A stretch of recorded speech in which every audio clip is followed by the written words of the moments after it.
যতক্ষণ তুমি স্যাক্রিফাইস করতে পারবে ততক্ষণই তুমি ভালো আছো। যখনই স্যাক্রিফাইস করা ছেড়ে দেবে তখনই সবার কাছে খারাপ হয়ে যাবে।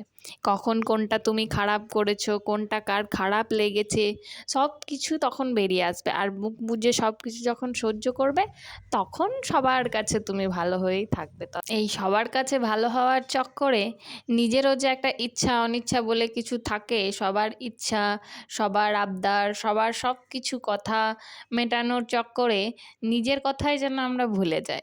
কথায় বলে কেউ আপন হয় না। সত্যি যখন বুঝতে শিখবে না তখন বুঝবে যে তোমার কেউ আপন বলতে কেউ হয় না। না বুঝে আমরা বলে ফেলি সবাই আমার কাছের লোক। হ্যাঁ, সবাই কাছের লোক হয় যখন তোমার কিছু আছে, তোমার যখন কিছু না থাকবে, যখন খারাপ সময় আসবে তখন আপন বলতে কেউ থাকবে না, কাউকেই তুমি পাশে পাবে না, সবশেষে তুমি একাই। তাই নিজেকে ভালো রাখো, নিজের মতো একটু সময় কাটাও আর নিজেকে